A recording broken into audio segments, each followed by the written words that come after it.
নমস্কাৰ স্বাগতম জনাইছোঁ মোৰ ইউটিউব চেনেল অৰ্চনা কাকতিলৈ। এয়া জগন্নাথ মন্দিৰ আপোনালোকক অকণ মই দেখাবলৈ চেষ্টা কৰিছোঁ।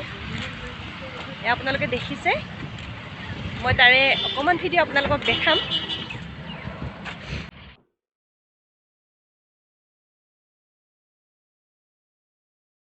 বন্ধুসকল, যোৱাটো ভিডিঅ'ত আপোনালোকে বগীবিল বীচ দেখিলে নহয় জানো?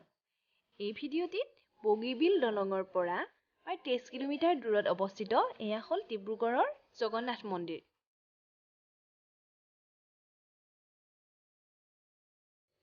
এয়া চাওকচোন, শ্ৰীকৃষ্ণৰ লীলাসমূহ ইমান সুন্দৰকৈ ইয়াত তুলি ধৰিছে।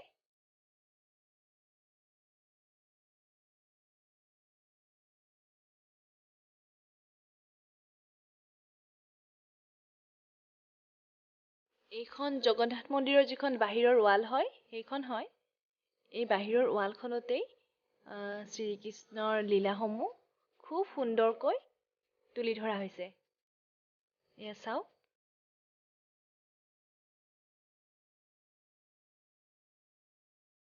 ইয়াত শ্ৰীকৃষ্ণই গোবৰ্ধন পৰ্বত ধৰি থকা দৃশ্য এটা অংকিত হৈ আছে।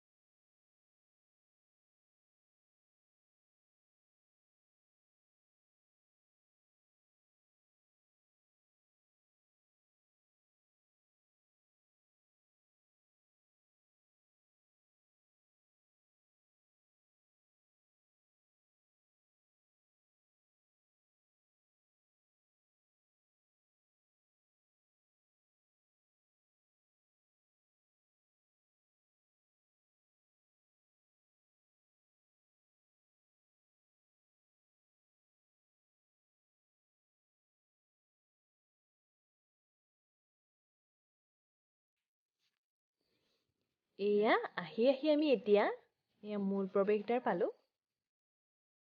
এইখনেই হৈছে ডিব্ৰুগড়ৰ জগন্নাথ মন্দিৰৰ ভিতৰলৈ সোমোৱা মূল প্ৰৱেশদ্বাৰ। আপোনালোকে দেখিছে, ইয়াৰে গেটখনত লিখা আছিলে যে ফটো তোলা নিষেধ, সেয়েহে আমি ভিতৰৰ ভিডিঅ' নললোঁ। পুৰীৰ জগন্নাথ মন্দিৰৰ আৰ্হিত এই মন্দিৰটো নিৰ্মাণ কৰা হৈছে।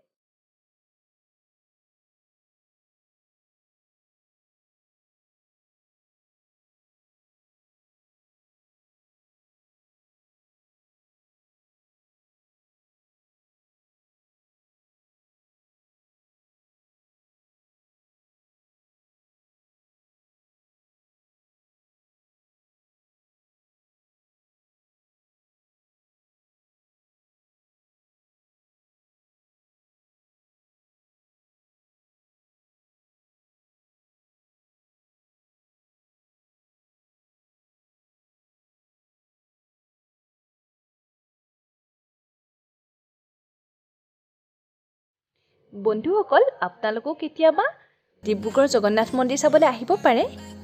এয়া ডিব্ৰুগড়ৰ বাইপাছ ৰোড। এই ৰোডেৰে আহিলে ৰাস্তাৰ কাষতে আপোনালোকে জগন্নাথ মন্দিৰটো দেখাই পাব।